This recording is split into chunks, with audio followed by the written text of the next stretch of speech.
Hello, guys. Welcome to the afternoon after now. I know I titled this video with the morning after, but we are here in the morning after the sentencing of kid that grew up in Scientology, Danny Masterson. And I wanted to give you guys a little behind the scenes. That's why we have to keep extending this live today. I posted it at 11 and I kept having to push it back because there's a lot of really amazing things happening, you guys, behind the scenes.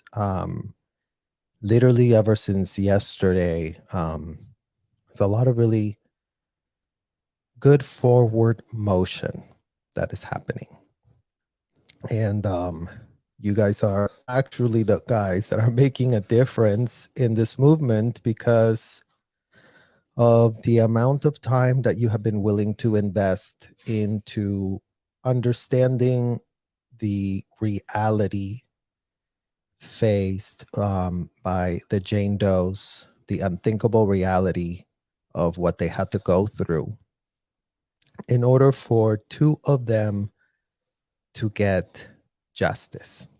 And it's been a long time coming for us to see any consequences. But today we also wanted to contextualize not only what the plight has been for those of us who have been trying to make sense of what was done to us as children, but also those who have been literally at these police stations speaking with actual detectives and sergeants and police commissioners and attorneys and all the people that are required to get this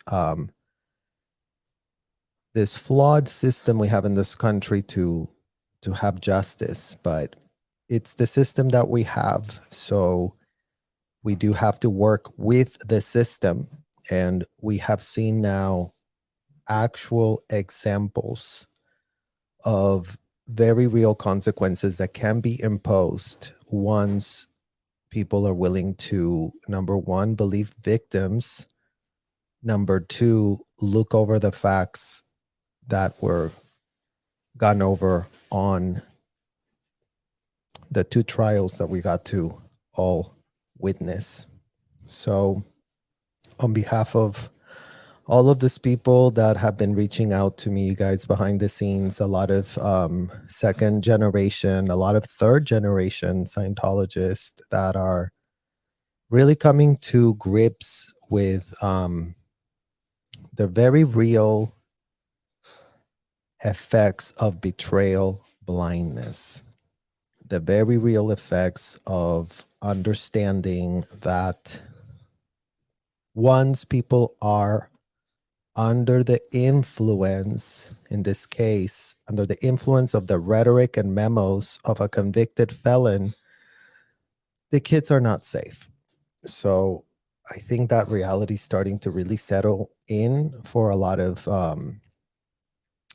kids that have reached out and that have, for the first time, understanding the very complicated sorts of circumstances that they've been, under. So I also wanted to, in this morning after this sentencing, take all of us into that county jail that Danny Masterson is sitting in and provide a little bit of context as to what could be going on if we were a fly in the wall there. Because as Danny Masterson sits there, having very real withdrawal symptoms from the alcoholism that he's alleged to be, having a problem with, going through those withdrawal symptoms. The withdrawal symptoms I don't think are being spoken in enough are the withdrawal symptoms of the gaslighting. the very, very real gaslighting that has taken place in that man's life. Because, you know, we're going to be reacting to statements made by his so-called advocates, the power attorneys, that Miss Holly and the other guy, Cohen, that definitely get paid a lot of money and definitely seem to be the most clueless people I have ever seen open their mouths in compared to how much money they're getting paid. Let's just put it that simple, you guys. Because advocacy is needed so that kids cannot be subjected to child trafficking. And that goes to including, but not limited to, Danny Masterson, who, you know, definitely was working as a child very early on, definitely was adulticized by his mother, you know, and we're going to be reading you a letter that his brother wrote to the judge, where he kind of actually makes the case for the point that we're trying to make here. He actually makes it for himself. And I thought that it would be interesting for you guys to hear our reaction to the word so we can provide context and push back, not on their pain and not on the pain of them losing their brother, you guys, because that's truly unthinkable that all of this dysfunction was hotel sanctioned by the Celebrity Center that apparently had not a shred of thing to do with what went on. If we look at what happened in the court, everybody wants us to believe that, you know, like the media's been telling us, Scientology was not part of the criminal trial, despite having their hands all over it. And that's why I think it's important to contextualize that, because if you're not going to be called out to the trial, but you're going to have your entire fingerprints all over every last shred of decision that was made for all those years, because, you know, that was another one of these talking points that I saw a lot being covered, especially on some pushback. Oh, he got convicted with no evidence 20 years ago. There's no forensic evidence. Well, you know what? There's a lot of evidence that wasn't even admitted into the record. I mean, imagine if they would have put the evidence of the very real worksheets of those ethics interviews, including but not limited to the ethics interviews conducted by Miss Miranda Scoggins, the minor tapped to be the ethics officer of Mr. Masterson. So imagine if those worksheets, you guys, would be made available. Because you know what? That would be very interesting to see how there's no evidence, but yet all the evidence was actually being data mined and collected inside of those hotels. And again, it's like, why are hotels being allowed to data mine, including but not limited to admissions of Class A felonies, as if that's really just a thing, you guys? I mean, imagine if, you know, somebody could be just playing doctor. Oh, we're doctors here. Let's just, you know, do a checkup on you. Come to this hotel room. We have very advanced, you know, machines here. And never mind, there's not even a shred of an advanced machine in that hotel. And never mind that the person administering the procedure completed a 2-week course. Also, that they could bypass the very hard work that person would really have to be doing if they were really going to be doing what they're pitching they're going to do. And legal matters are one of those examples, you guys. Legal matters are not just something that you go to any Joe Schmo to conduct and to get advice from them. I mean, just like, people get in trouble all the time for giving financial advice when they're not financial advisors, right? There's actual licenses that people need in order to really put themselves in front of people that way. And turns out there's also, codes of conduct that are required just to even have the possibility of the opportunity to really be able to, go over that type of information. So we really wanted to contextualize that again, because as much as Scientology skirted any repercussions for themselves, I mean, they were willing to throw their Danny Masterson and these Jane Does. Let's not forget, they victimized the victims and they victimized the perpetrator, given that he did get horrific, misguided, ridiculous advice in terms of what his choices were if he found himself on the wrong side of the law. That's why you have actually, people that do help people in advising how to, take out themselves from those bad situations that they find themselves in.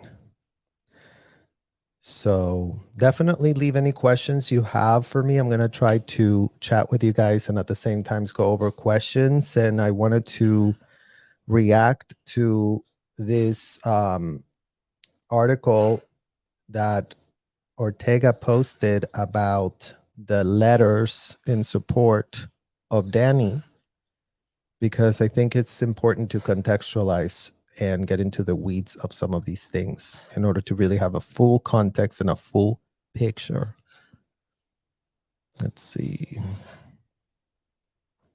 So yeah, definitely leave me any questions that you might have, because we definitely want to answer. I want to answer as many questions as I can today, you guys, on this issue.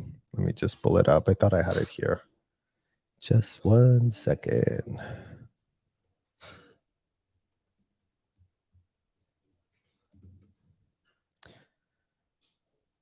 Here we go.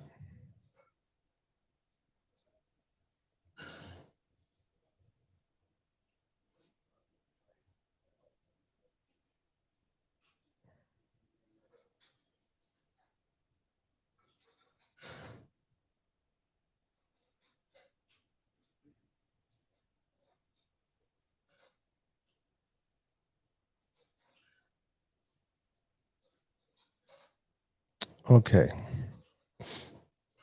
Oh yeah, let's make this bigger. I don't know if you guys will be able to read along with me, but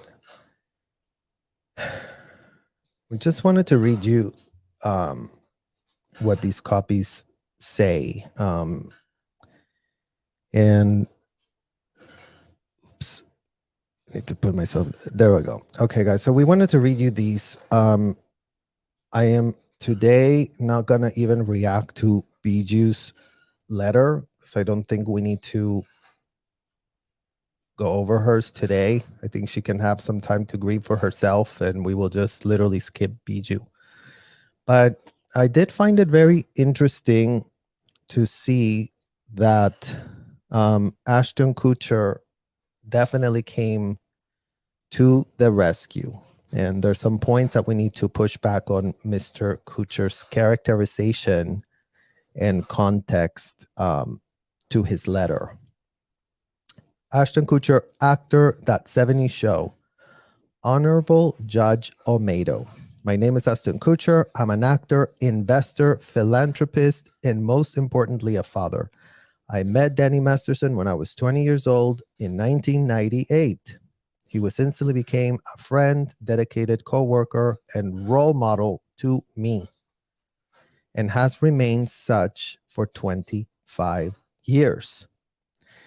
And that sounds rings very true to our experience, you guys. In 1998, I was stuck at the hotels in Clearwater, but as it was very common, the news traveled fast about Danny Masterson. Remember, Danny Masterson was an internal celebrity in those hotels because he was being already featured as a child in what they call technical training films, in these grooming films, these disgusting grooming films scripted by L. Ron Hubbard, where, you know,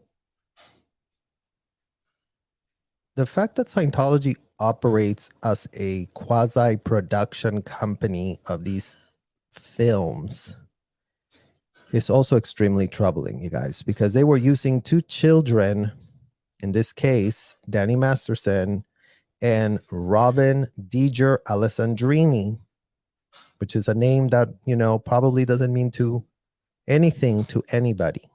But we are going to be contextualizing who Miss Diger was and is. Never mind that we have not a shred of a clue where she is today. Robin Diger, as a minor, working on the film Use of a Doll in Session with Danny Masterson, was the first time I ever heard for myself that Danny had any type of problem. Okay. So when Robin did this film with Danny and she was a minor, she also experienced out 2D. And you know what? The algorithm is going to love us, guys, because whenever we say out 2D, to use Scientology's word, this is really what we mean.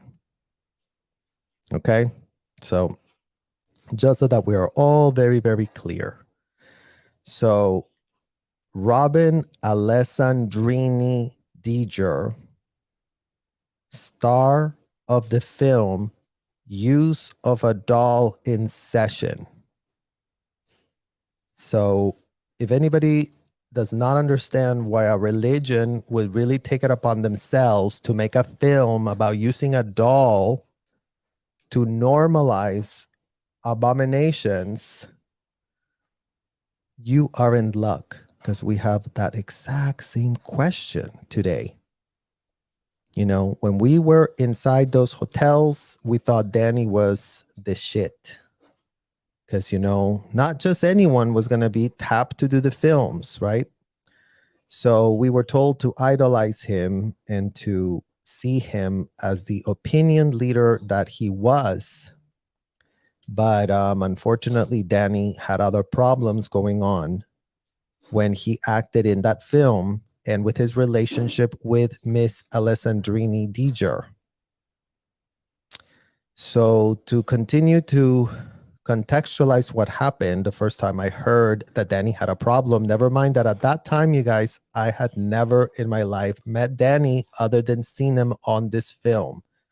Because Danny didn't really come around to Florida that much, or he came, but maybe he was like not really doing courses. So, but when Robin showed up, my student, I remember being on the second floor of the Coachman building, HCI, the theory course room. I was, you know, supervising Robin. And what would happen, you guys, is in these grooming salons that we were in, where we were studying L. Ron Hubbard for 12 hours plus every single day, especially it was common between us, the teenagers, to, you know, chit chat. And remember, chit chatting is a criminal activity. If you are found to be chit chatting in the course room about anything that is not, you know, kosher according to what L. Ron Hubbard is talking about, you're not really supposed to have a life outside of that. So Robin called me over because she had a question about her material she was reading, as it was common. You know, people had to raise their hand. You couldn't even stand up to get up. Okay, you guys, like, you have to ask permission to stand. Can I go to the bathroom? Can I go to the course next door and get a book? Am I allowed to go get a dictionary? So that's just so that it's clear how these real course rooms, grooming salons operate. So we really understand that the subjugation and the self-infantilization of the adults that do love these courses, that they cannot get enough of these courses, and that say that these courses are amazing. Those courses were being supervised by minors such as myself. And when Robin was there telling me about how she actually signed her billion-year contract after she got in trouble for going out to the SA with Mr. Masterson. And Mr. Masterson, the big celebrity that he was, you guys, wasn't recruited to join the Sea Org. Gee, I wonder why. Only his victim was recruited to join the Sea Org as a minor, and then immediately transferred from California all the way to Florida, where she did no longer pose a shred of a problem for that felony that Scientology found out all about. And we're talking Ms. Alessandrini, a Jane Doe that not even a shred of person knows she exists. All because her and Danny, two Scientology kids, were being used to groom other kids to think that all of these doll drills that the people were doing in those course rooms were not actual grooming for disgusting abuse that all of these adults were purporting, because L. Ron Hubbard wrote it, is such a great idea. So using dolls in these grooming salons and using children so that people such as myself that had to go and watch Danny and this girl role play doing things on the doll couldn't raise a red flag, because the toxic environment, you guys, was being pitched as not being toxic. The toxic environment, the literal disgusting grooming techniques were being, literally shown to kids with all the entitlement of the world, right? It's like, well, this couldn't be that wrong if we're using Danny and Miss Alessandrini to normalize that, we can use these dolls. So in the grooming salon, in the little acting school grooming salon that they do have all over these commercial buildings and hotels, you get to actually play act how things can go very, very wrong in those sessions. And you get to play act how you're supposed to become swinishly suspicious. Because remember, the kids that don't get the withhold out of the adult, the auditors who audited Danny, if any of them missed a withhold on Danny, meaning that missed the exact details, the time, place, form, and event of what Danny did to Robin Alessandrini, then literally the person that was interrogating Masterson would be in trouble. And that's the problem with Scientology, you guys. And that's the problem with the fact that they're not being considered whatsoever facing any shred of criminal charges today. But Danny Masterson has definitely faced having the book thrown at him as if he's the only one with the problem, is our point. As if he is literally the only person, and all these other people that, as when he was a child, when Ms. Masterson was underage, what was everyone doing? Pitching these disgusting role plays that couldn't be more illegal if they tried. As much as everyone purports to be like, yeah, let people believe whatever in the hell they want. No, sir. What happens in these hotel rooms is not legal. Abusing a minor, abusing a child, restraining a child against their will is not legal. And if anybody wants to say that the fact that all these, religious beliefs cannot be questioned, well, really think for yourself then. Because if any old convicted, indicted felon, realize that Danny is now what L. Ron Hubbard was. See how that goes full circle, you guys? L. Ron Hubbard, the indicted, convicted felon that he was, that's who Danny Masterson is now. A convicted felon, just like L. Ron Hubbard. As if the ignorance is not being transferred to another. Do you see what I'm saying? So it's hard to understand how Ashton, who does know Mr. Masterson and his entire family and the entire Scientology bubble extremely well, you guys. All we would ask Ashton is, are you senile? Or are you just conveniently senile? Ashton, is it really that you just have not a shred of a clue about anything and you're just like goo goo gaga for Mr. Masterson and never saw a shred of a red flag? Or are you conveniently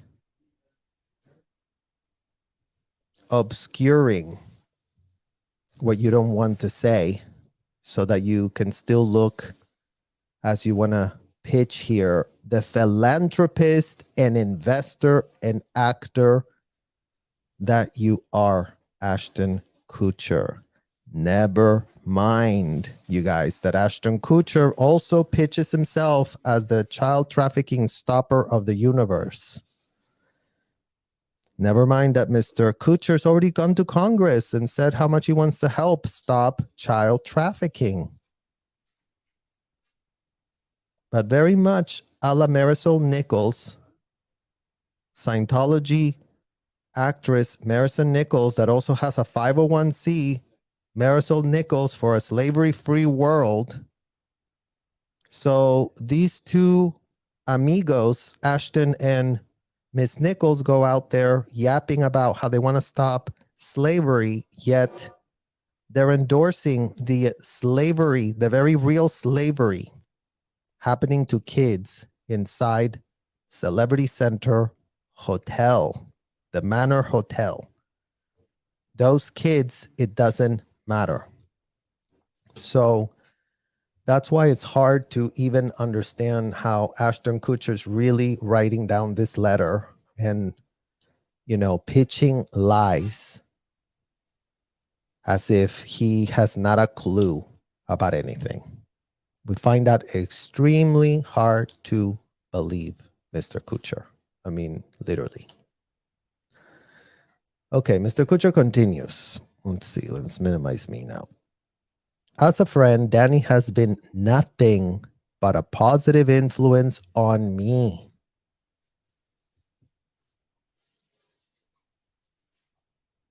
I'm sorry, guys. I feel like we really have to decompartmentalize the information because I don't want to have a full-blown sensory overload for you guys. But believe you me, a good influence would not be the word we would reach out to first if we were Mr. Kutcher. Right, Ashton? Because it's not like you weren't going to parties with Danny. It's not like Gerard Butler wasn't also y'all's bestie. Sleeping with God knows what in the hell. I mean, if this is your influence, then really, what in the literal hell? So, over 25-year relationship, I don't ever recall him lying to me. I mean, honestly, guys, these actors that infantilize themselves as if this grown man, Ashton Kutcher, that definitely didn't grow up in Scientology himself, but definitely at 20 years old had his bestie, Danny, that was up to his ears involved in it. As if Ashton never went into the celebrity center himself, you guys. As if Ashton couldn't have had his own eyeballs to see the very real minors that were inside those hotels. The very real child underage hot girls, wannabe actresses. Remember Shannon Burns, Ashton? Do you remember her? Do you remember how old she was when she was hanging out with y'all? Sent by her parents all the way across state lines from Florida to Los Angeles to stay with Momager of the Year, Carol Masterson. I mean, 25 years of a relationship, and Ashton Kutcher never had Danny lie to him. Well, maybe y'all were both in on the lie, Ashton. Maybe that's why. Allegedly.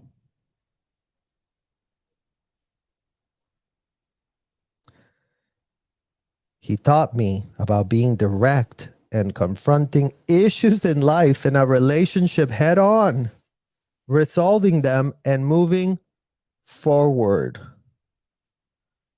I mean, literally, kid you not, you guys, I didn't even have a chance to read these things. My friend just sent them to me, told me that Ortega posted these, and if I would react to them, and I just thought it was so good, but I just was like, you know what, I don't even have time to read this, but I'm just flabbergasted, literally.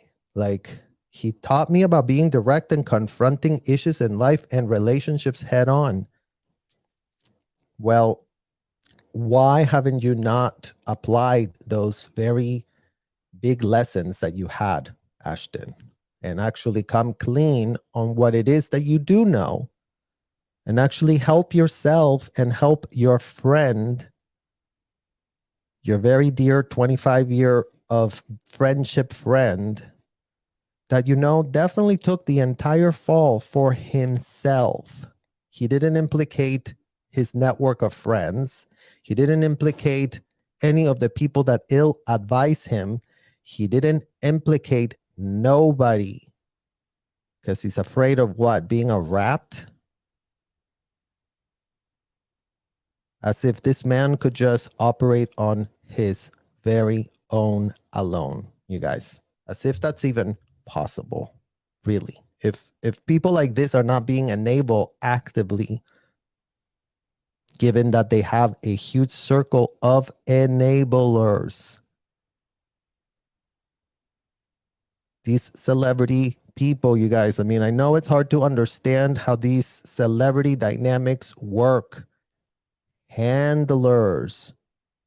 Danny Masterson has his inner circle of handlers, including but not limited to Luke Watson, who was basically the literal son of the president of Celebrity Center, tapped to spy on Mr. Masterson 24/7, make sure he doesn't go off the rails and clean it all up when he does.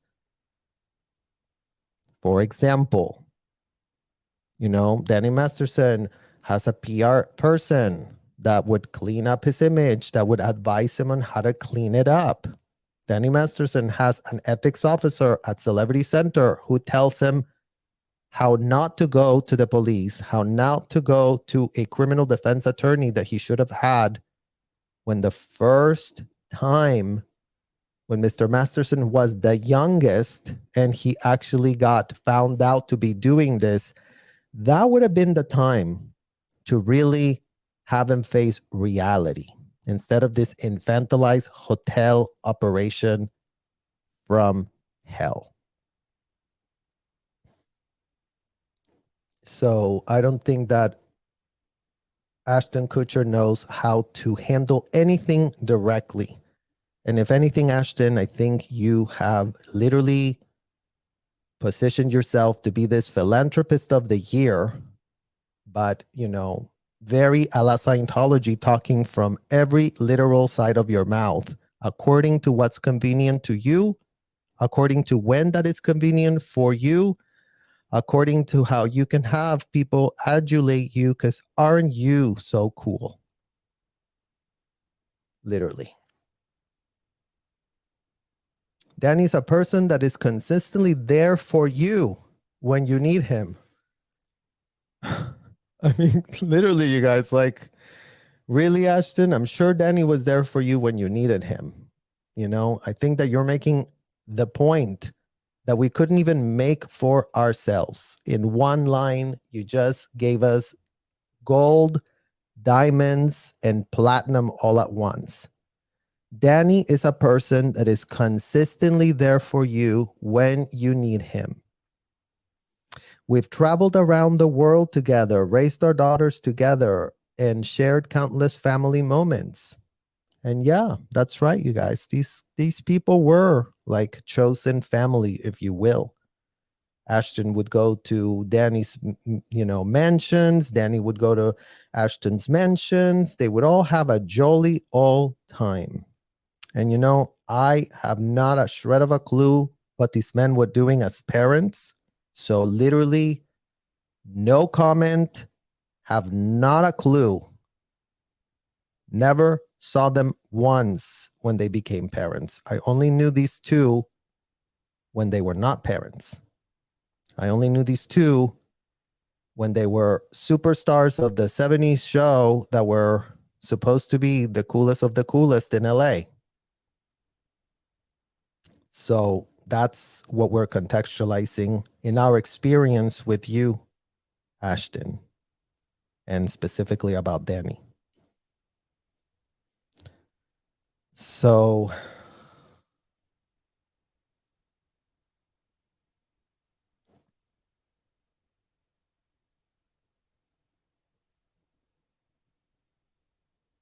we travel the world together. Not only is he a good friend to me, I've witnessed him being a very good friend to others and the kind of brother others would be lucky to have. And that's true, guys. Like, they were all about hooking up each other and helping each other. And that's what Scientology taught them. It's called flow power to the people that are giving you power, aka flow power to your enablers, because there's always something that the enablers get for themselves if they're sitting there in that position, right, Luke Watson? I mean, as if Luke Watson wasn't getting something out of it. Luke Watson does not have a career for himself, was another kid that was raised in Scientology and was used to go date Lisa Marie Presley and was used to go be Danny's besties and was used to all manner of celebrity infiltrations when Luke Watson was the son of this woman that literally is up to her ears, neck, and everything you can possibly think of in complicity, in enabling, and in co-conspiring to obstruct justice. A charge that is nowhere to be found in the books of this case, how Susan Watson, including but not limited to, Julian Schwartz, including but not limited to, the case supervisor that was watching the sessions where Danny was getting interrogated, where the Jane Does were getting interrogated, where they were literally finding out every last shred of complicity being data mined. So when that starts making sense, maybe we will start getting some transparency and accountability. But so far, nothing.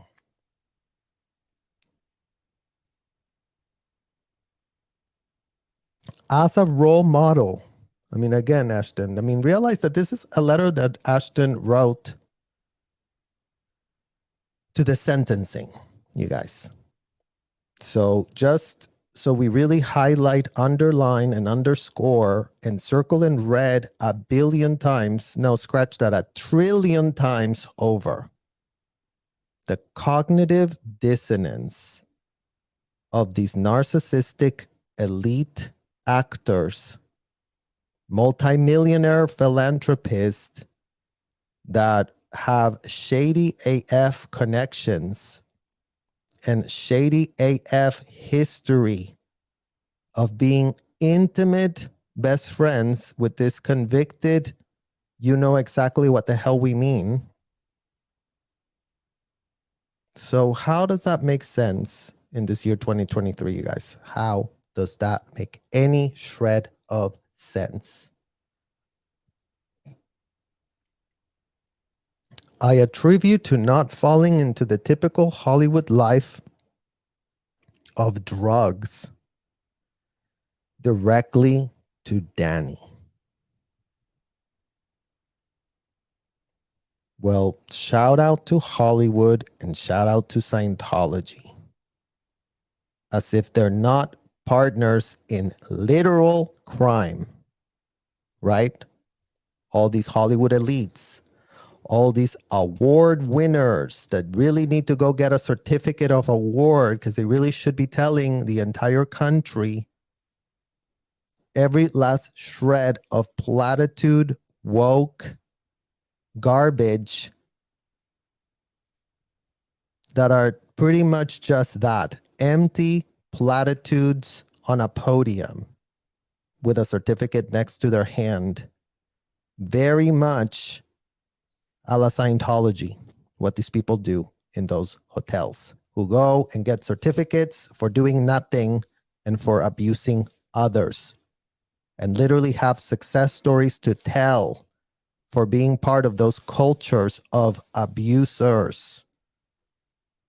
Entire networks of abusers that do know what in the hell they're doing, that do have all manner of ways of knowing that they couldn't be more doing the wrong thing if they tried, including but not limited to tapping minors such as Miranda Scoggins, a girl who had not a shred of a clue, you guys, how to handle felonies. Literally not a shred of a clue. But yeah, Danny really, kept Ashton off of drugs. So, and Hollywood is all about drugs. So, since Ashton already telling us that, that's what really like the lifestyle of Hollywood is, why are they pitching themselves as the wokes? If Hollywood is proliferated with all manner of drugs in its culture, then what kind of spine do they sit in these award shows telling America what, you should really strive and, listen to these stories, you guys, they're so important, stories that need to be told. All these fake AF pitches, vapid AF pitches that don't have a shred of integrity or weight to them. There's just self-aggrandizing PR whatevers so that they can really put themselves as the ones that know what in the hell's going on and have people adulate them. Like these people become false idols. So that's what we're calling out here, Hollywood. See, all of Hollywood that has a very real actor strike because it's not like Hollywood doesn't also pay peanuts to the slaves at the bottom of the food chain and millions and millions and millions and millions, to including but not limited to Ashton Kutcher, Mila Kunis, Laura Prepon, Danny Masterson, and all the other rest that get a millions and millions and millions because they're just so special, right, guys? Very, very special they are.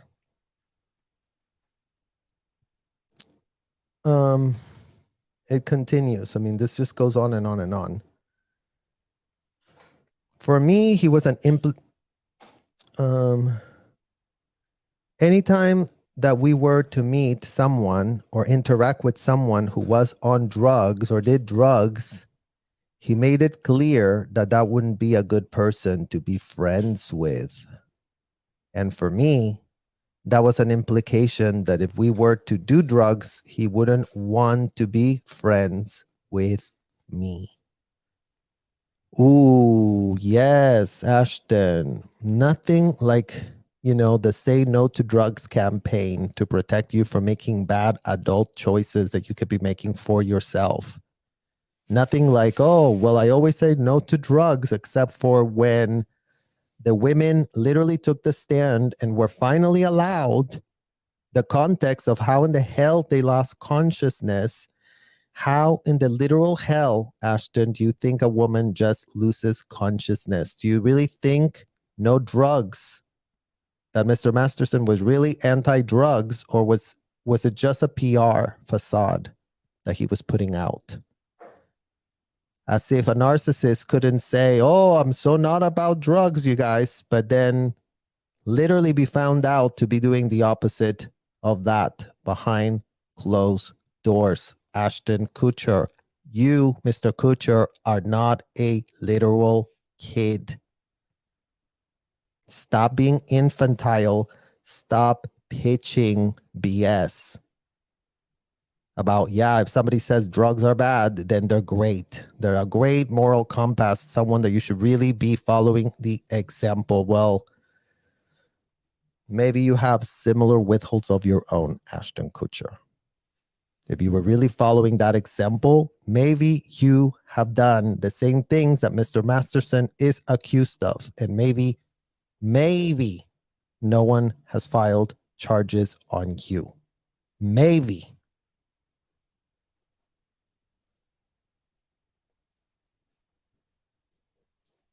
Again, I have no idea if that happened in reality, you guys, but it would be very interesting to know if that could have possibly, allegedly, ever taken place.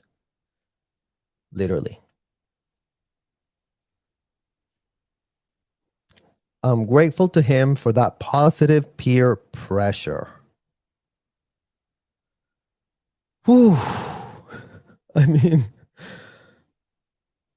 what kind of peer pressure are you not grateful for, Ashton? That's our question. If that's the peer pressure you were literally not very, very, very grateful for, what type of other peer pressure that could have negatively impacted your actions could you have fallen for? That is definitely not included here in this letter. He also set an extraordinary standard around how you treat other people. There was an incident where there was a pizza parlor and a belligerent man entered who's berating his girlfriend. He had never met or seen these people before, but then he was the first person to jump to the defense of this girl. It was a man that was behaving not right. He has always treated people with decency, equality, and generosity. I mean, you guys, literally, kid you not, statement letter to the judge by Ashton Kutcher. After 9/11, Danny was a huge advocate for support of the firefighters affected by the event, rallying his friends and coworkers to pitch in however they could. Danny had his daughter a year before I had mine, and he set a standard of being a hands-on dad. We have spent countless hours together with our kids, and he's among few people that I would trust to be alone with my son and daughter. He's also dedicated and loyal husband with unwavering commitment to his wife. Well, confusing AF how 9/11 has anything to do with being a father, but let's just separate that for you, Mr. Kutcher. If Danny was an advocate for the firefighters of 9/11, are you talking about the quack sauna detoxifying whatever L. Ron Hubbard wrote on a piece of paper, ridiculous, non-factual, not based on science, not based on anything? Was that his big contribution? And is those firefighters really going to be helped by doing a quack therapy? Or was that just more PR being garnered at the expense of real heroes that did put their entire literal life on the line, and y'all as actors, gave them a sauna, and then definitely took a lot of photos around those saunas with those firefighters, so you could be, applauded as the amazing people that you are. Let's not forget, and GTS that real quick, you guys, take a look at what other actor, Scientology actor, was very much about helping the firefighters, because that was, I'll give you a little clue. It starts with a T, and then the second name has a C. We have spent hundreds of hours working together. Danny takes his job seriously. He's kind, courteous, and hardworking. He treated everyone from the grips to the teamsters to the actors to the caterers as equals. He showed up on time all the time and always pulled his weight. We've also traveled around the world together promoting our work. I can honestly say that no matter where we were or who we were with, I never saw my friend be anything other than the guy I have described. Well, Mr. Kutcher, literally, you never saw your friend be anything other than the guy you have described? Because maybe that would be something that you want to retract. Unless you want to just have lies on the record to a judge, where you literally really want to say that you never saw your friend do anything other than these vapid statement that you put out for yourself, because, maybe they got some dirt on you, Mr. Kutcher. Maybe you really did have to write this very propitiative letter. Or why in the hell are you lying about never having seen your friend other than the guy you have described? While I am aware that the judgment has been cast as guilty on 2 counts of rape by force, and the victims have a great desire for justice, I hope that my testament to his character is taken into consideration in sentencing. Well, yeah, Ashton, imagine that. Imagine that you've had to put yourself through 2 trials.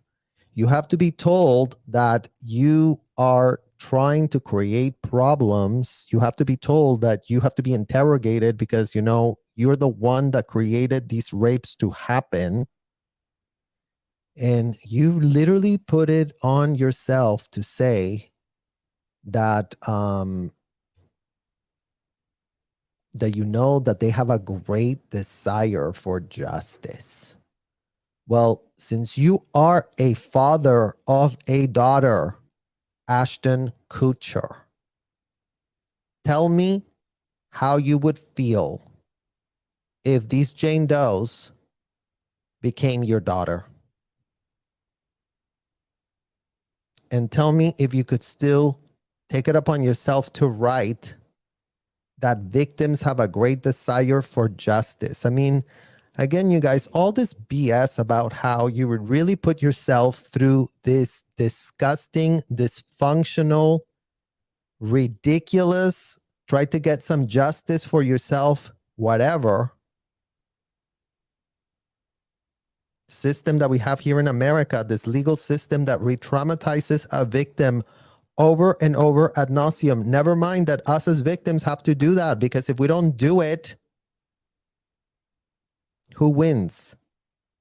If we don't do it, how does it get stopped?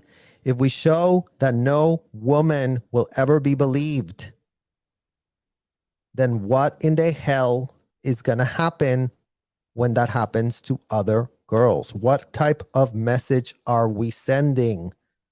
The message is simple. AF. It can be boiled down to 4 letters, you guys. The system of justice. These are the 4 letters. STFU. Move on.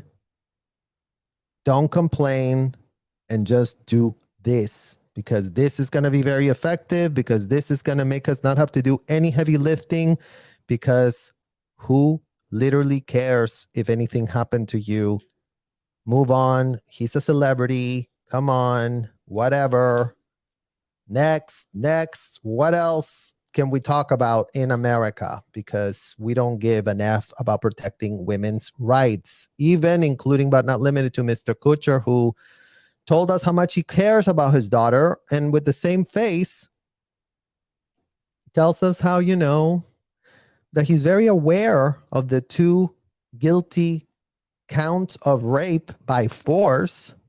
Never mind that he skipped the drug aspect, because I guess Mr. Kutcher just wants to believe that's alleged, even though the 25-year-old bestie that he was, we're finding it hard to believe that he had not a shred of a clue about anything his bestie did in those parties with anybody. I mean, I guess Mr. Kutcher is a gullible, naive AF, infantilized actor that couldn't see anything.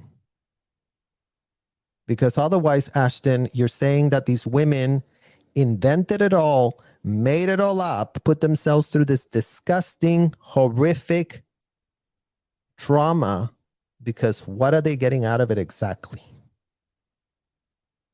Literally, what are they getting out of it?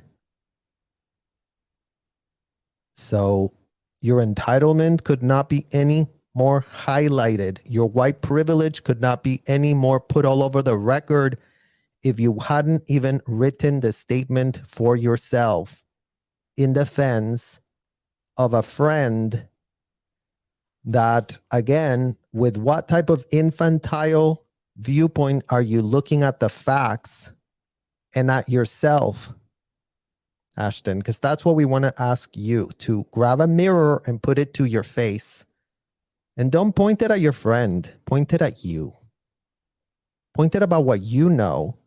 Point it at what you have done. Point it about how much you are personally implicated in enabling, at minimum, and in being all over this 25-year friendship that couldn't have been more close, that you couldn't have been more traveling all around the world, where you never saw a shred of anything.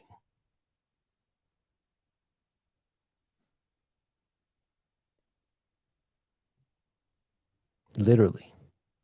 I mean, again, where's the advocacy here? Where is it? Um, we're gonna go to some questions, you guys, because that was the end. Oh, no, never mind. Let's finish this. It's actually one last thing. I hope that my testament to this character is taken into consideration in sentencing. I do not believe he is an ongoing harm to society, and having his daughter raised without a present father would be a temporary injustice in and of itself. Thank you for taking the time to read this. Best, Ashton Kutcher. So that is what Ashton Kutcher put out for himself to this judge, you guys, to make a case that really everything is Gucci, that there's him and his daughter, and the daughters are this and the daughters are that. Well, you know what? Think about that more, Ashton. If you want to really advocate for daughters in America, maybe really question what you didn't see in those 25 years of friendship with Mr. Masterson. Because, the red flags were everywhere. The red lights were everywhere. It's y'all who continue running the red lights as if they're green, right or wrong. Question from Selma. Now that we know that Danny was an alcoholic and put into the medical ward, how can any of those friends and family keep talking about him being so against drugs? Do you know? Oh my God, Selma. What an incredible good point to make. So we're completely anti-drugs unless it's alcohol. Then alcohol is okay. And that's very a la Scientology. They are very against drugs, you guys, but they do let people drink. For whatever in the hell reason, these people are just fine with drinking. Just don't even think of smoking marijuana or taking mushrooms, because that's really horrific. But drinking, bring it on. Bring it on, bring it on, bring it on. I mean, it makes not a shred of sense. Literally. Well, since we are already on the subject of the Mastersons, you guys, let's go over now Mila Kunis, since her literal thing is right after her husband's. I don't get why you guys are not seeing this. Maybe I'm not moving it in the right thing. All right, well. Mila Kunis, actors of That 70s Show, to the Honorable Judge Olmedo, I'm writing this character letter on behalf of my dear friend Danny Masterson, with whom I had the privilege of sharing a significant part of my life. My name is Mila Kunis, and I'm an actress, and I believe it is essential to share the remarkable influence Danny had on my life and the lives of others. I first met Danny during our time working together on That 70s Show, and from the very beginning I could sense his innate goodness and genuine nature. Throughout our time together, Danny has proven to be an amazing friend, confidant, and above all, outstanding older brother figure to me. His caring nature and ability to offer guidance have been instrumental in my growth both personally and professionally. Well, thank you, Mila, for sharing with everybody about what a great role model older brother he was to you and the influence of Mr. Masterson. And let's be clear about this, you guys, because I would like to contextualize that as well. Danny Masterson, when he needed to be social, when he needed to be on, was very much on. And it's not like psychopathy and sociopathy cannot hide what they don't want other people to see. So again, Mila Kunis, who definitely knows him very, very, very, very well, cannot see the red flags that were all over Danny. And again, these are red flags of the state of his mental health, you guys. Mr. Masterson exhibited plenty of red flags of his mental health not being right, or not, Miss Kunis. If he was a raging alcoholic, if he was literally power tripping by having a hotel close to his house where he could, including but not limited to, launder what in the hell was going on in these parties, please advise on the type of example that was set for y'all. Because again, we fell for the fake pitch too, Mila, given that we were born in that cult ourselves. So our parents very much made it our identity, our false identity. They flooded us with BS advice that we definitely didn't need. Trust. It's not just like, oh, do this and do that and have a great life. No. It's being a manipulative AF, narcissist, toxic person that will subjugate, including to, but not limited to, your own kids, because you can tokenize your kids. You can child trafficking him into the hotel. Never mind that Danny didn't get that, Mila, but Robin, the actress that was a minor, you wouldn't know this perhaps because you're not a Scientologist, Mila, but the actress that we just discussed in this video just a few minutes ago, Robin had big dreams of becoming an actress. Well, those dreams were shattered when Scientology tapped her to become the actress, the lead role on a film called The Use of a Doll in Auditing, Mila.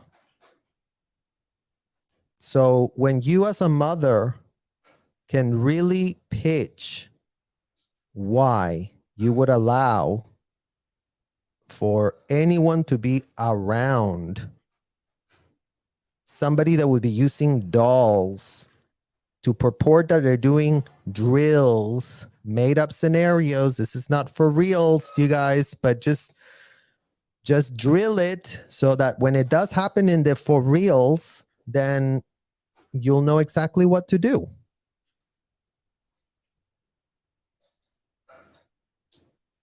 I mean, literally, kid you not.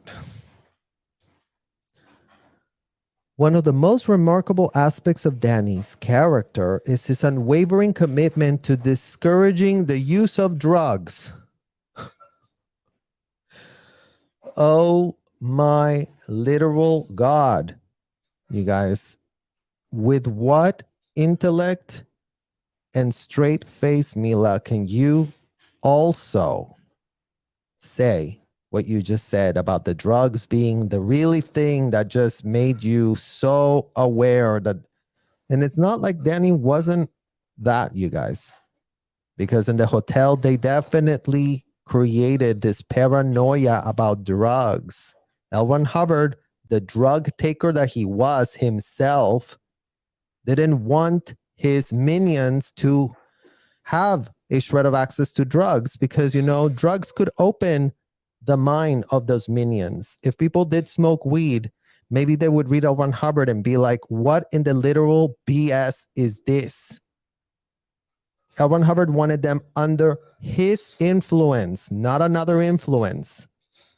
L. Ron Hubbard was full knowing of the effects of drugs and what kind of influence they can play on people. So, woohoo. Say no to drugs and say yay to being a raging alcoholic. When those two things can make sense, Mila, maybe reach out to your PR department and the both of you can start typing letters about what you just said, literally.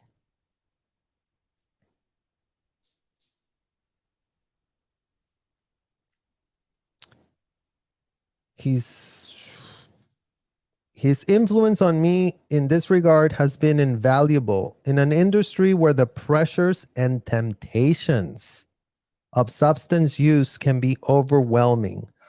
Well, you know what, guys? Again, shout out to the corrupt, disgusting culture that Hollywood does represent, where their top tier elite actors cannot stop pitching, including but not limited to Miss Kunis and Ashton, about how, you know, in an industry where the pressures and temptations of substance use is overwhelming. Well, why in the literal hell is that temptation so prevalent in your world, Mila and Ashton? Since y'all are the top tier people of this celebrity world, maybe you can start a Say No to Drugs campaign in Hollywood. If Danny was such an amazing, great influence on you, and why don't you start a Say No to Alcohol and Being an Alcoholic, a raging alcoholic that doesn't confront their traumas campaign, Miss Kunis? Because that would be another very great campaign that could actually help some people that are facing trauma and bad coping mechanisms and sociopathy and psychopathies that are a direct result of bad coping mechanisms developed as a result of being gaslit, as a result of being defrauded, as a result of being turned into pathetic puppets, which is what Hollywood does, infantilizing adults into believing that they're just like these like incredible puppets that everyone in America loves so much, and you're such an idol and you're so incredible and you're such a great actor and you're so cool and you're literally, let's give you $10 million to just breathe because your air is so important. I mean, give us a literal bag.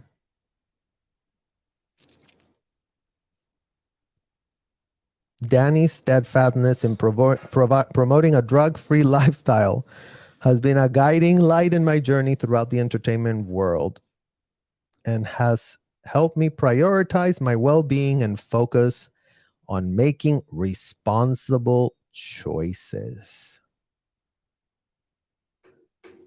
I mean, you really do have to wonder, guys, how a woman who was not raised in Scientology, a woman who's a multi-millionaire, a woman who has it all, cannot stop pitching how a literal convicted rapist, kid that grew up in Scientology, kid that then became a top tier celebrity, kid that then donated hundreds of thousands of dollars to hotels where, including to, but not limited to, Mila Kunis, women were forced to have abortions. Forced. It wasn't a point of questioning. It wasn't a point of like the woman wanted to have an abortion. They were literally forced, Mila. And you can GTS that for yourself. So your best friend, your incredible role model was a main founder, funding all manner of disgusting, dehumanizing things being done to those hotels, not to the celebrities, not to you, not to Laura Miss Prepon, not to nobody like that, to the help, to the Sea Org members, to those lowly ones there. Oh yeah, they signed the billion-year contract. Nobody gives an F about them. To those people is who the problems really become real. So it is a problem of being privileged, being a celebrity, being candled with kid gloves all the time, people coming to the rescue. For what exact purpose, Mila Kunis? Why were people coming to the rescue of Danny Masterson? Since he was sec checked, since he was given an ethics interview, since his literal victims were given sec checks and ethics interviews, Mila. Look it up, what it is, an ethics interview. Look it up for yourself. As if you never entered Celebrity Center, as if you never could have questioned anything that was going on in that Celebrity Center. Mila, you were there yourself. As if you never saw a minor in that hotel being put into a uniform that they should have not been wearing because it's weird AF. It should have been literally shady AF. What in the hell is going on here, Danny? Why are so many children in this hotel serving us as slaves? Or is that just the norm in Hollywood? Is Scientology the only one who does that, or are they doing it somewhere else?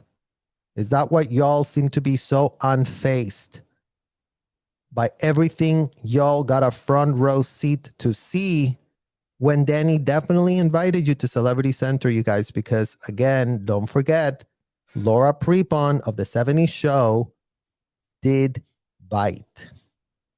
Miss Prepon, that was not a Scientologist, had nothing to do with it, became one. They worked on Ashton and Mila. So it's not like they don't have a clue. They never were exposed. They never took a course. They never went to Celebrity Center. They have no idea that their bestie of years and years and decades is involved in some shady AF stuff. Very not kosher. Very smells like a rat and a rotten fish. I mean, I don't know, guys, if you are not outraged by seeing child labor in real time, then you know what? There's no hope for you, literally.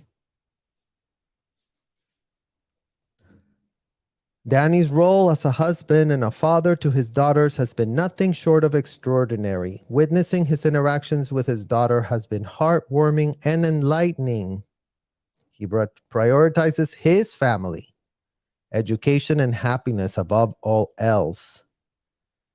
I mean, as if these friends cannot be making the literal points we couldn't make for ourselves, you guys. So yeah, when it comes to Danny's own stuff, his own family, his own daughter, then everything is great. But apparently Miss Mila, who literally spent, she just told us how great of friends they were, how close they were, how she saw everything, how Danny is the role model that she really has molded so much of her life around. So if he doesn't do that to his own daughter, but does it to another woman, then it doesn't count. One doesn't count the validity, counteract the validity of the other. Or what in the literal hell, Mila? Like, as if a literal convicted rapist couldn't treat their daughter extremely well, because that's their daughter, not someone else's daughter. That's their daughter. That's how they treat women that are not their own. Their own women, they can be princesses. Their own women, they can be completely privileged. Their own women, nobody touched them. I'll literally have their head chopped off if anybody harms my little girl.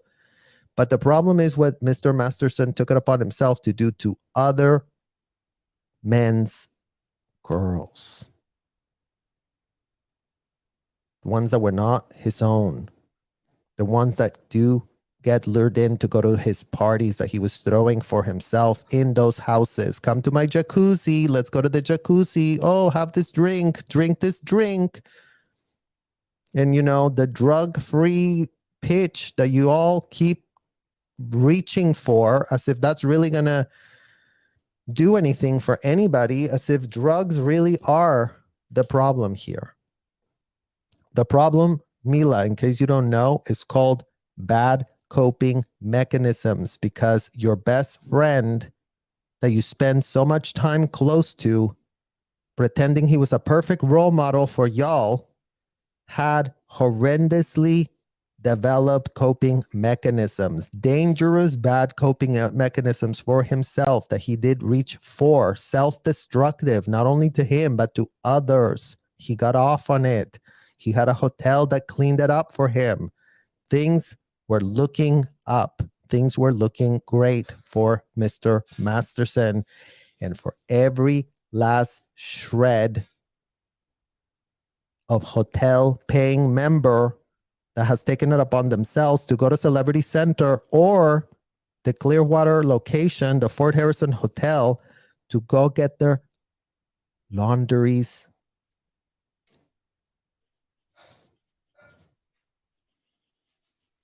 To get their felonies laundered. Laundered with a washing machine that uses not a shred of soap. By a washing machine that uses the blood of the victims to wash. So maybe sit with that and see if that makes any sense. And if it just went all over your head, we cannot help you, Ms. Kunis. We cannot help you understand reality and the facts. We literally cannot do that for you. You have to move your own 2 feet, use your own brain, the prodigy that you do say you are. Use that brain well, Ms. Kunis. Stop playing dumb on the public record, literally.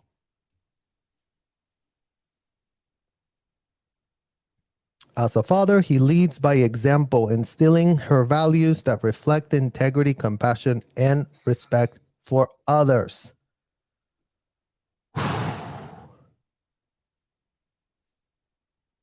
So, I mean, I guess, Mila, that you really are on this camp of gullibility, naivete, and completely dejected from any shred of reality.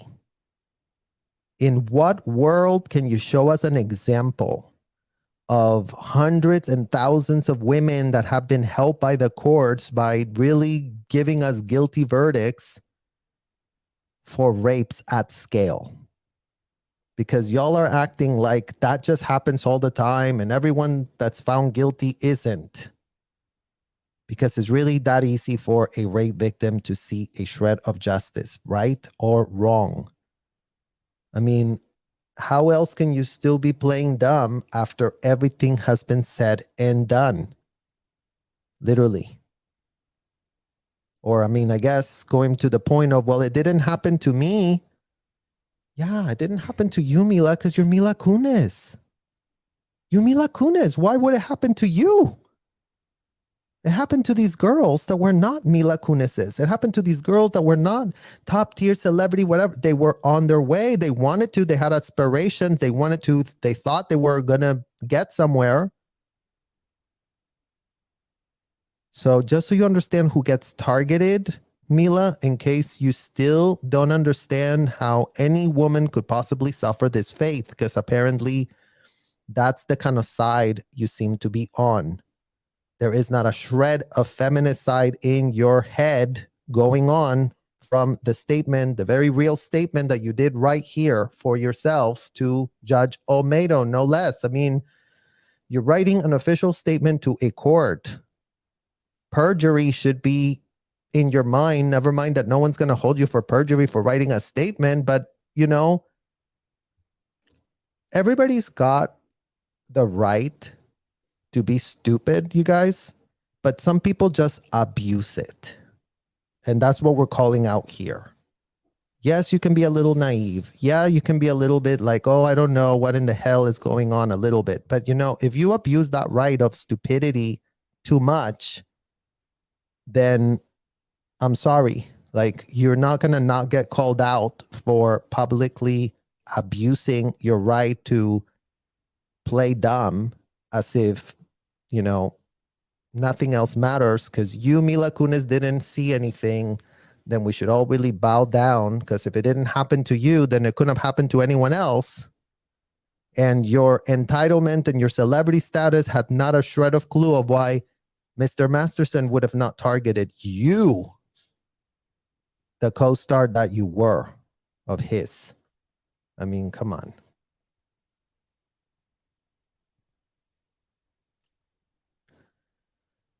Moreover, Danny has consistently displayed a profound sense of responsibility and care for others around him. Well, I'm sorry to shred and to dismantle your sense of reality, Mila. Because again, we're going to go over here how if Danny has displayed a profound sense of responsibility and care for others around him, you should have been around when the Jane Does were speaking about what in the hell happened to them that night, and see in what world could you have found a profound sense of responsibility, as he laughed about literally having sodomized a woman while she was sleeping. Because that would be very, very nice for you and your publicist to type away that in this year 2023, your statement makes a shred of sense.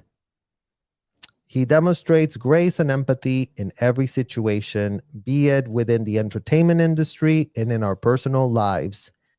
His steady support and understanding presence make him a reliable source of guidance and comfort for all of us. I mean, are they in a cult of their own, or are they in a cult of their own, you guys? Because again, Mr. Masterson, convicted felon, rapist that he now is, thanks to L. Ron Hubbard and the proteges in that hotel, that definitely had a big time influence on Danny. I mean, speak about influence, you guys. That's what Mr. Masterson should have been talking about when shit got actually real.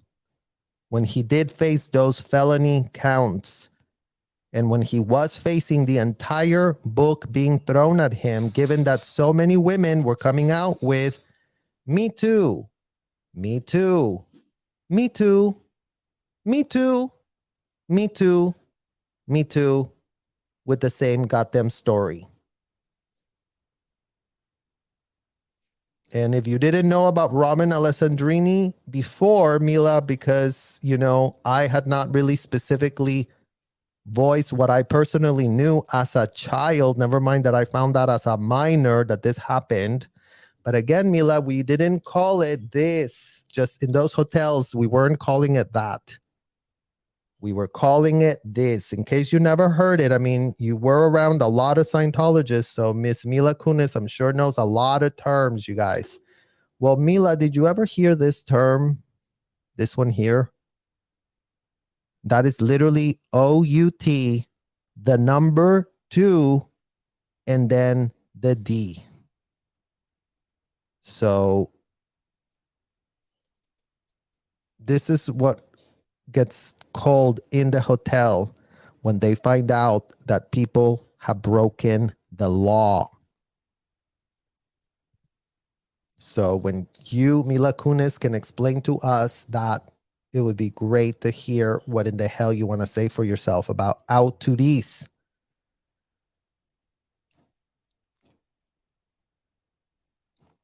His steady support and understanding presence makes him a very reliable source of guidance and comfort for all of us.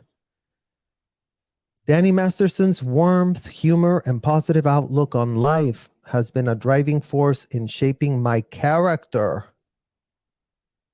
and the way I approach life's challenges.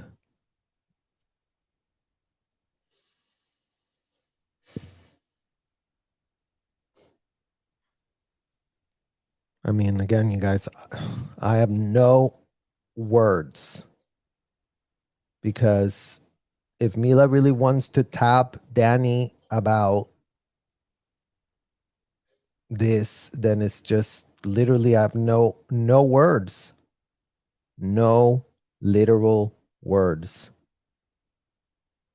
Ms. Kunis says that Danny Masterson, convicted felon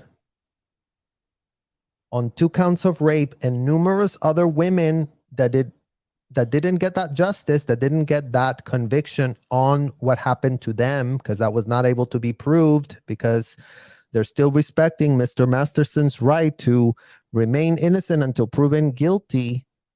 And with all of that care to make sure that he didn't face anything else that couldn't be 100% proven, because maybe those women didn't have a million emails going back and forth with their moms and with all manner of other things that, Very few people seem to be able to have the receipts, Mila, in case you didn't notice, in case you don't know what in the hell it means to be sexually abused and what happens to you mentally, the type of dissociative disorder that develops as a result of being put in that condition. I'll give you my own personal experience, just so you know, Mila. Since my abuse started when I was 12 years old inside the Fort Harrison's hotels with a Sea Org recruiter. Imagine that. And I thought this recruiter really liked me. And I thought this recruiter was so nice to me because my dad didn't pay a shred of attention to me. But this man paid so much attention to me. I was so important. I was told that I was extremely theta. I was told to, that we had a lot of ARC. I was told that, we possibly were lovers in a past lifetime. And that's why we were finding so much ARC together. 12 years old, Mila, how old are your kids right now? Ask your publicist to type that on a letter too. Just so you understand what kids that then continue to get essayed and how the fact that it took me until I was pretty much out of this insanity to not be blaming it on me, Mila.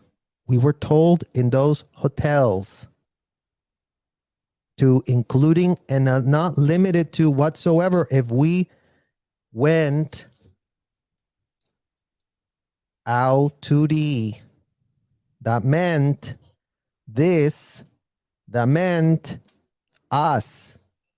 At 12 years old, I was responsible for my out to the, Mila Kunis. And so were the women that reported Danny shortly after it did happen. So why in the hell has it taken 20 years to get anywhere, any shred of justice? That would be the very good question to ask, instead of all these idiots that are saying like, well, so unfair, 20 years later they convicted him. I mean, you're doomed if you do and you're doomed if you don't. Like, there's no manner of way that you can be victimized under these conditions, disassociate for yourself from that reality, and then live to tell.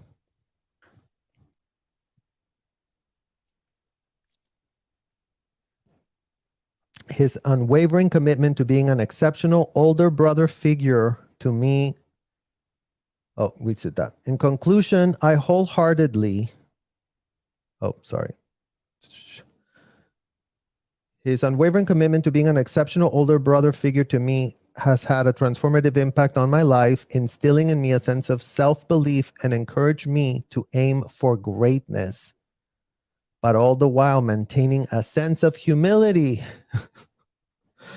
Oh yeah, you guys, Mila is the most humble woman of the year, Mila Kunis, who definitely wasn't turned into a Scientologist, who definitely wasn't signed up to a billion-year contract, who definitely wasn't raised by Scientology parents from hell that eroded all manner of boundaries to have their way with their kids.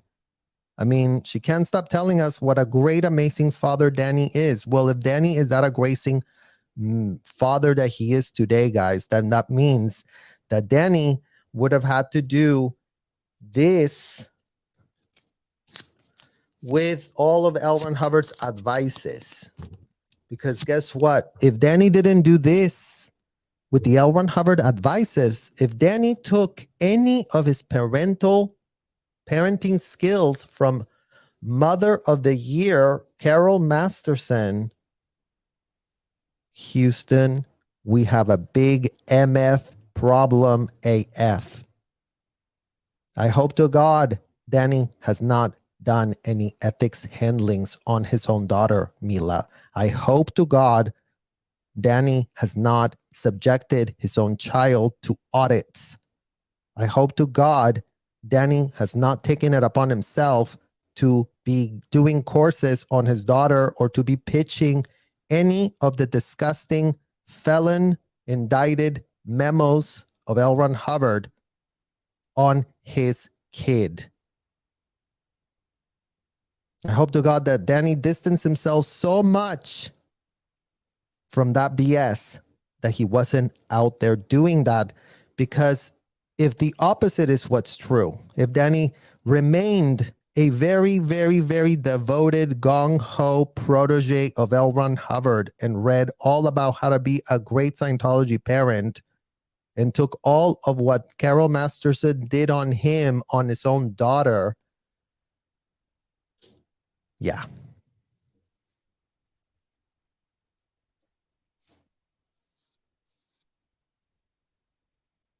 His dedication to leading a drug-free life.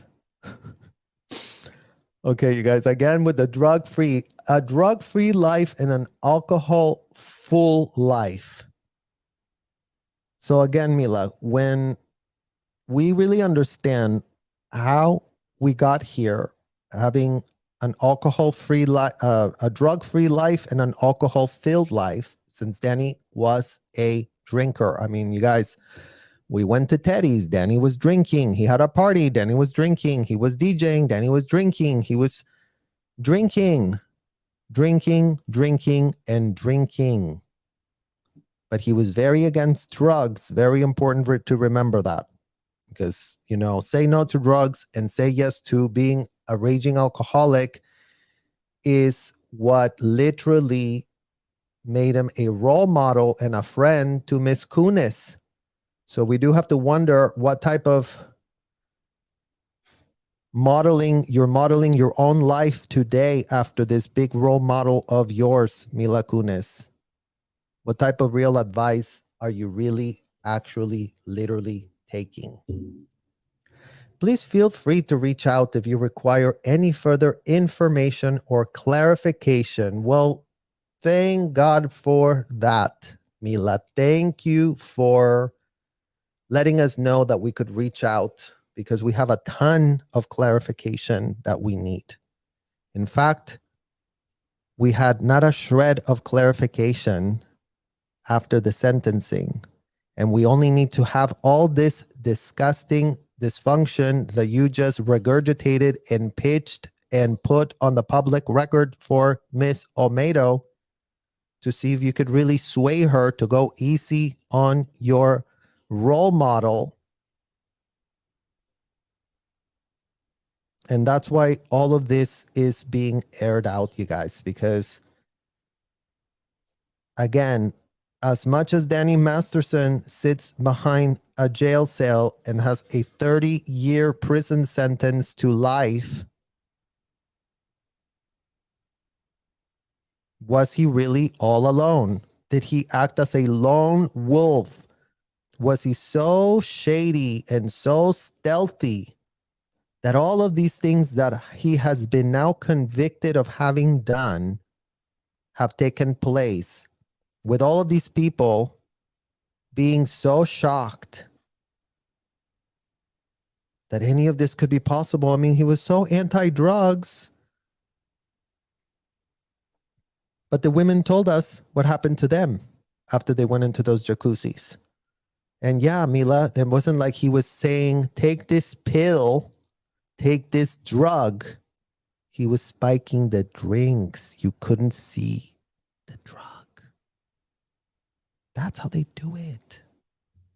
I mean, that maybe didn't happen to you, Mila Kunis, because again, with your entitlement and your privilege and your high status as a leading actress and as a whatever in the hell you are in this very corrupt, ridden, full of drugs scene that you are in, where you were really tapping Danny Masterson, Scientology kid that was raised in Scientology.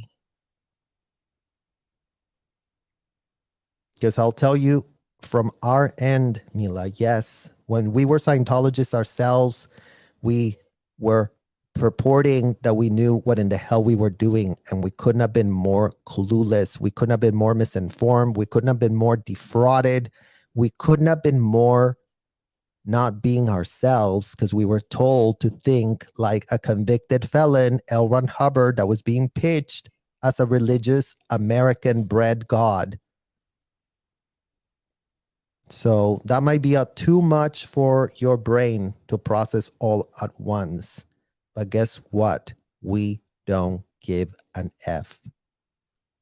The facts need to be confronted.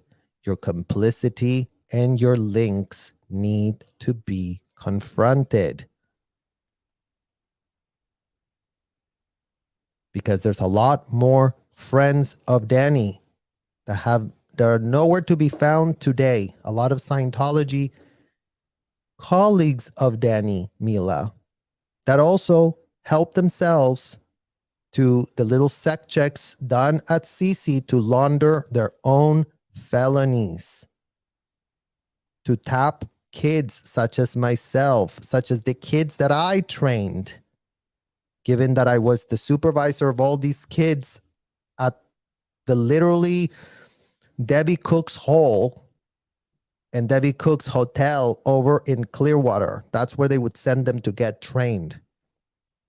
Alex Tinoco, Alicia Tinoco, just to name a few of the minors, literally minors, Cage and Cody Moore. Plenty of these kids underage being trained to launder felonies in real time by using dolls, by using Danny. Your friend was used to make the most disgusting film you can think of in the world that literally utilized dolls, pitched using dolls with literally kids so that they could really groom all the dysfunction that they were going to be all about. So there's plenty of stuff that people need to get in the know about, you guys. There's plenty of things that don't make a shred of sense as we all sit here in this year, 2023, with full access to being able to GTS stuff for ourselves so that we can really, in these adults that we are, with adults' bodies that we are, push back on all of this enabled, disgusting abuse and all of these elites that don't want to be told no, that don't want to be told, you know what, maybe double check your connections, maybe double check your role model. Maybe he was a very good actor. Maybe, you know, he was such a great actor that you would have thought he was amazing, but so for all of you under the radar Scientologists that have run into out to these,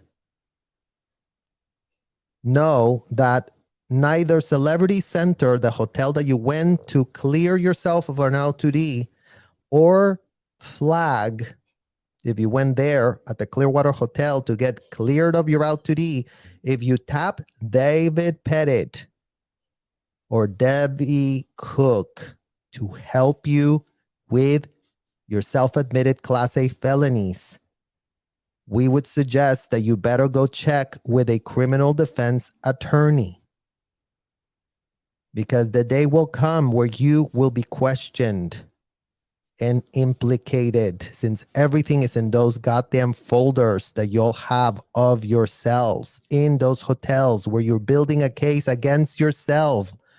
Don't be stupid. Stop building criminal cases against yourselves and go to an actual criminal attorney that can help you sort out your mess. Since y'all renounced, shredded, and burned the Fifth Amendment right you did have to not have to be self-incriminating the minute you started paying to self-incriminate, with the idea that as long as they told you your needle floated, it all disappeared. So in this very real morning after, you guys, we're sitting here and we're questioning and we're wondering, when is the actual clown show going to be stopped? And when are the authorities going to stop playing dumb themselves and do some of the heavy lifting so that we don't have to do it for everybody? We did plenty of heavy lifting when we were children. We did all the MF heavy lifting you can think of. They broke our backs. But we did find some super glue, and we've been literally pasting all our spines back together.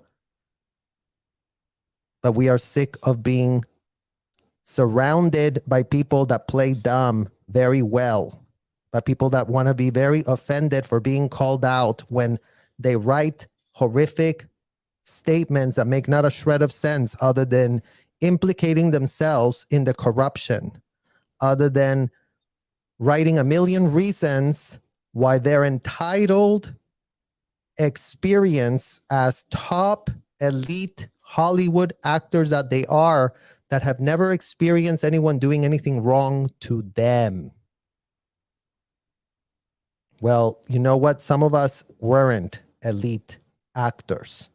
Some of us were literally Mexican kids brought into this country at 12 to become slaves.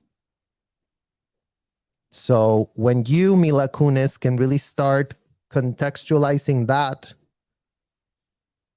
maybe have a conversation with your husband, Ashton, and then really ask yourselves in front of a mirror, what in the literal hell are we doing?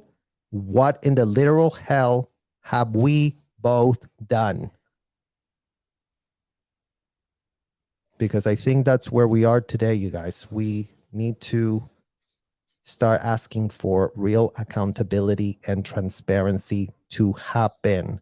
And Hollywood can start playing dumb, purporting that they're the big wokes of the century, where all manner of horrific, unthinkable corruption is dripping down their hands.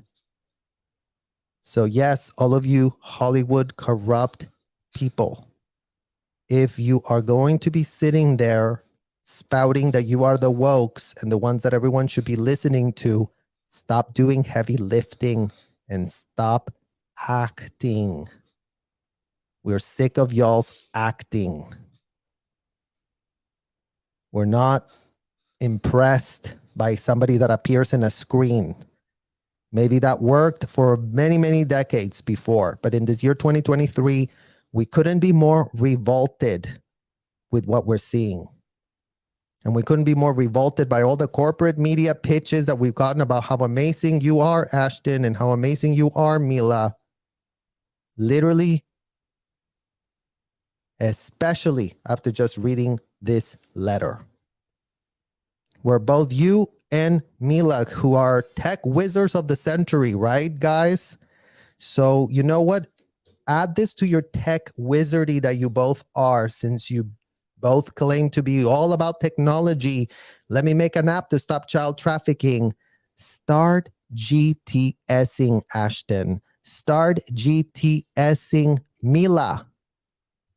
GTS, forced abortions in the Sea Org. GTS, children in the Sea Org. GTS, federal child trafficking lawsuit. So then you really start understanding what in the hell your bestie was all about and how he got there. And maybe since you're also best friends with Carol, the literal mom that did this to her own child, ask Carol why in the hell she is so quiet. Why in the hell she's just like, you know, cleaning her tears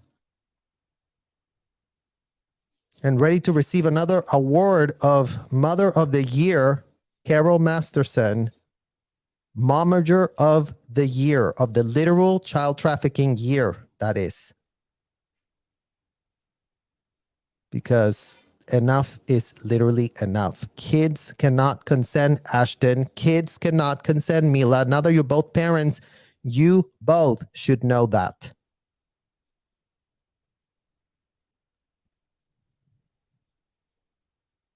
So maybe really think about that, and maybe think about, well, gee, maybe if Danny was not allowed to have a shred of consent his entire childhood, that could have really actually propelled them to develop horrendous, disgusting, toxic coping mechanisms from hell.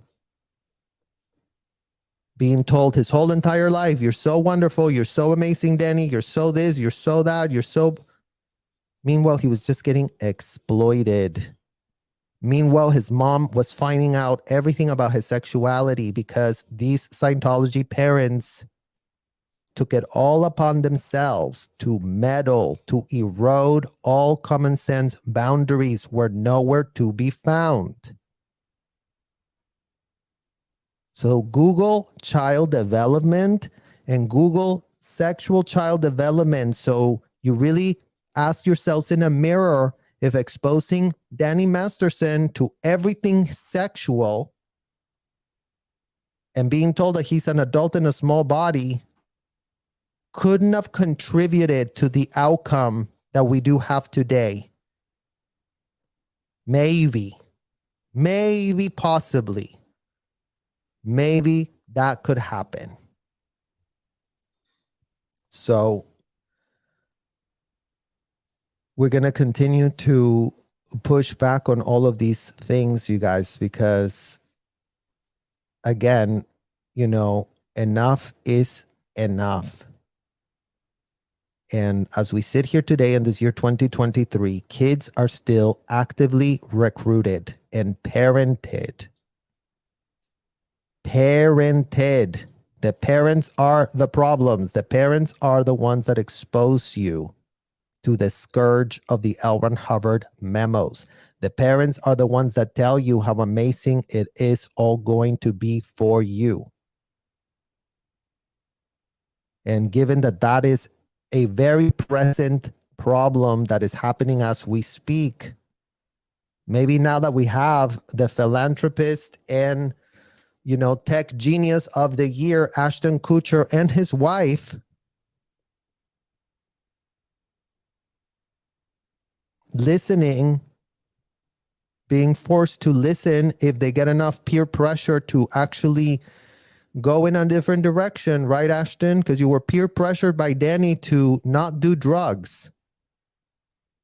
Well, good for you. Write a big success story about that time when you didn't take a drug because Danny was going to judge you. And then turn around and see what you can start doing to help the very real kids that are stuck in those hotels where Carol Masterson is a paid member too. And yes, since you and Mila know Carol so well, call her and ask her, how did you raise Danny, Carol? How could this be what happened to him? How could this have been a problem? And is it really true that he did this use of adult in session film? Ask Carol. And do you know what happened during that film, Carol? Was there any out ethic situation that was reported to everyone at the time? And ask Carol, who is Robin Deeger Alessandrini? Alessandrini Deeger, since the Deeger was the married name, since they did marry her. I believe even she was a minor when she got married, you guys. In the Sea Org to Sam Deeger, a Sea Org recruiter. Another one of these recruiters recruiting minors on a weekly basis. All of this needs to be explained to us in this year 2023, you guys, because we sit here in this year with not a shred of concept as to how this is just being allowed to go on and on ad nauseum. This is state-sponsored child trafficking of minors at scale. That's what in the hell is called. And it doesn't end up well for any child exposed to it, including but not limited to kid that grew up in Scientology, Danny Masterson, and so many other exhibits B, C, D, F, G, K, L, M, N, O, P, literally the whole alphabet ad nauseum times 100. Let's just give him that. The alphabet times 100 equals the amount of self-admitted felons that have gotten away with laundering felonies at L. Ron Hubbard's disgusting hotels from hell. So there's a lot more that needs to be done in order to clear the scourge of all of these felonies being allowed to take place in, including but not limited to, Los Angeles in Florida, the big epicenters of this disgusting situation. Let's see if you have any more questions. Well, here we have a comment. These letters about their own career PR moves as opposed to supporting Danny's wonderful character. They have to explain parting with the sick prick for decades while he pulled these attacks. I mean, that's the problem, you know, guys. Like these parties, there were many parties, many. Like there was a party going on Thursday, go to Teddy's. On Saturday, go to Danny's pool. On Sunday, there's a go to the Standard, you know, guys at the Standard, and there's a poker tournament going on over here, and there's all manner of socialite stuff that was going on with these, you know, very successful, very entitled, very let's do whatever. That is a really big problem, really, to be honest. Let me see. Any other questions?